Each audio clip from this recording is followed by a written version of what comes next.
বাগিয়ার বর্ডারের পাশেই আমার কুরাশি গ্রাম। আমাদের জন্য বিশ্ব রোড, কিন্তু এই রোডের মাঝপথ দিয়া একটা ড্রেন কইরা ব্লক করার জন্য আমাদের ব্লক কর্তৃপক্ষ প্রতি বছরই পানি নেয়। কিন্তু এটা যদি একবারে একটা কালভার্ট ব্রিজের মতন কইরা নেওয়া হইতো তাহলে আজকে আমাদের এই দুর্গতি হইতো না।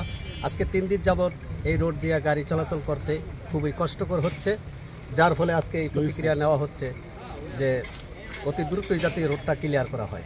আমার বাড়ি বাগিয়ার বর্ডারের পাশেই আমার কুরাশি গ্রাম। এটা প্রেমতলা শরীয়তপুর টু নড়িয়ার রোড, বিশ্ব রোড, আমাদের জন্য বিশ্ব রোড।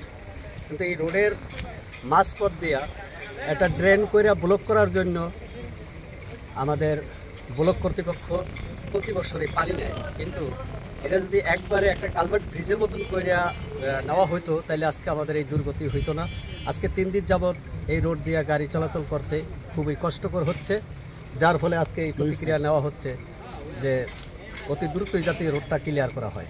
যাবৎ এই জায়গাটা ডাইবে গেছে গা, এখন গাড়ি ঘোড়া ডাইবে গেছে গা, এটা ব্লকের পানি নেওয়ার জন্য ড্রেনটির কারণে এই রাস্তাটা বন্ধ হয়ে গেছে গা। তো গাড়ি ঘোড়া চলাচল করতে খুবই সমস্যা হইতেছে এবং আমাদেরও চলাচল করতে খুব সমস্যা হইতেছে। 3 দিনের বৃষ্টির কারণে এভাবে এটা ডাবছে। এখন দ্রুত যদি এটা মেরামত করা হয় তাহলে আমাদের ভোগান্তি থেকে আমরা বাঁচবো আর কি। বর্ষণের কারণে এখান থেকে রোডের শরীয়তপুর থেকে আপনার নড়িয়া পর্যন্ত এই সড়কের এই জায়গাটায় ডিসকানেক্ট প্রায়।